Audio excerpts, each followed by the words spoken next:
कैसा सिस्टम, कैसे चार लोग और किसका समाज। आज जो तस्वीरें हम आपको दिखाने जा रहे हैं उन्हें देखकर आपका इंसानियत से एक बार फिर भरोसा उठ जाएगा। भारत जैसे लोकतांत्रिक देश में जहां हर भारतीय को समान नागरिक का दर्जा मिला है, लेकिन ये बात ढकोसली बातें केवल किताबों में सीमित नजर आती हैं। असल दुनिया की हकीकत वो है जो हम आपको दिखाने जा रहे हैं। संविधान बदल दिया जाएगा, संविधान की मूल भावना से खिलवाड़ हो रहा है, सबके हक छीन लिए जा रहे हैं। ये लड़ाई अमूमन पक्ष और विपक्ष के बीच अब आम हो चुकी है, लेकिन क्या सच में किसी पार्टी को आम नागरिक के साथ होने वाले सामाजिक बर्ताव से फर्क पड़ता है? मुझे नहीं लगता कि पड़ता होगा।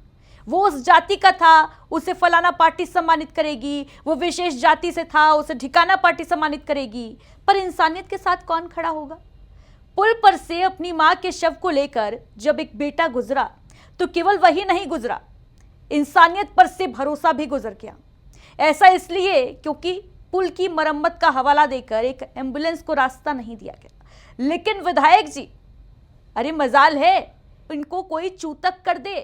कानून, दायरा, संविधान ये केवल आपके लिए है, आम आदमी के लिए है। एक विधायक, सांसद और मंत्री इन सब के ऊपर है। उसके सामने बाबा साहेब का बनाया हुआ संविधान भी अदना नजर आता है। ये कोई पहला वाकया नहीं है, पहला मामला नहीं है जब मृत पड़े समाज की ऐसी तस्वीर देखने को मिली है। कई ऐसे मौके आए हैं जब आम आदमी उस सिस्टम से होकर गुजरा जहां उसका गला इतनी कसकर पकड़ा गया कि उसने दम तोड़ दिया। किस कानून की बात करते हैं आप लोग? शर्म नहीं आती?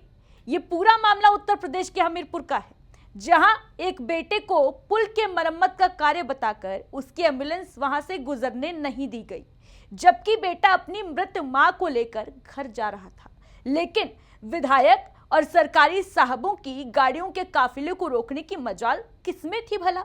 एक वक्त ऐसा था जब बुंदेलखंड की काली और घनी पहाड़ियों में केवल डाकुओं का राज चलता था। ना कोई कानून, ना कोई संविधान, जो बोल दिया पत्थर की लकीर। खैर, चंबल के वो डाकू तो नहीं रहे, लेकिन लगता है खादी में लिपटे माननियों में अभी भी बुंदेलखंड की वो हनक जिंदा है। दबदबा था, दबदबा है और दबदबा बना रहेगा। जगह बदल जाती है लेकिन विधायकों की हनक, शानो शौकत, रुतबा बरकरार रहता है। बांदा के वो विधायक याद है आपको, जिन पर आरोप लगे एसडीएम को थप्पड़ जड़ने के? अब इन साहब का रौला देखिए। यहां हर दिन किसी विधायक का रौला अखबारों के हेडलाइन बन जाता है। लाचार बेरहम सिस्टम को देखकर बड़ा तरस आता है और सवाल यह होता है कि आखिर व्यवस्थाएं सुधरेंगी कब?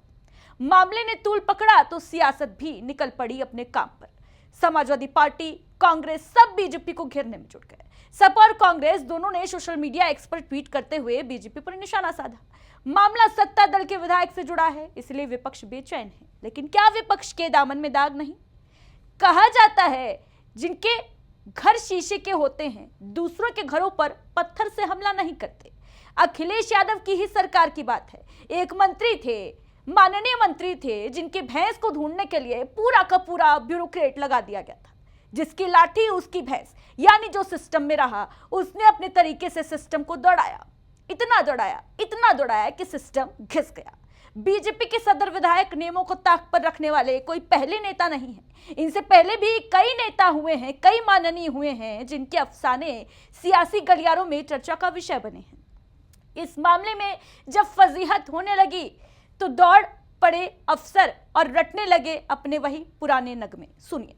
पत्रकार बंधुओं ने हमारी गाड़ी के सुबह के निकलने का समय और जो दोपहर में एक वहाँ से जो फोटो प्रचलित हो रही है किसी 100 को निकलने के समय, दोनों को मिला करके प्रस्तुत करने का काम किया है। मुझे लगता है कि ये दोनों चीज़ें अलग अलग हैं।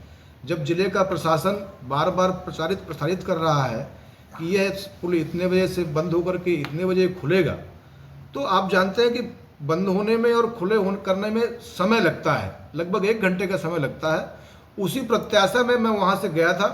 पुल बंद किया जा रहा था, आधा पुल खुला हुआ मिला। क्योंकि भाई मेरा बीमार था तो उसको लेकर के वहां से हम लोग निकले हैं। इतना सब कुछ होने के बाद भी कुछ नहीं बदलेगा। जो जैसा है वैसा ही रहेगा। बस हम आप कुछ दिन तक इस पर बात करेंगे, फिर हम सब व्यवस्था के हो जाएंगे, अपने अपने काम में लिप्त हो जाएंगे। समाज की दिशा ढलान से होते हुए गर्त में चली जाएगी, लेकिन किससे फर्क पड़ेगा। फिलहाल के लिए इतना ही, दीजिए इजाजत, नमस्कार।